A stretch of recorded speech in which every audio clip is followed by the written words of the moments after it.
Hi guys, welcome back to this channel. So on today's video I'm gonna give you a tutorial on how you can watch a TikTok video on full screen without the captions. So in here, if you open TikTok, and you'll see there's of course captions, and if you think the captions is disturbing you for watching the video, you can just activate the clear mode on TikTok. So what you need to do is just long press on the video,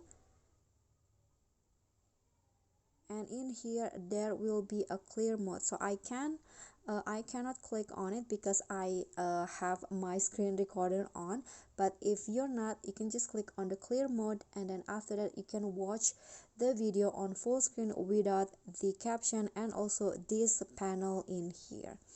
Okay, so that's a tips for me. I hope it will be helpful. Thank you guys so much for watching.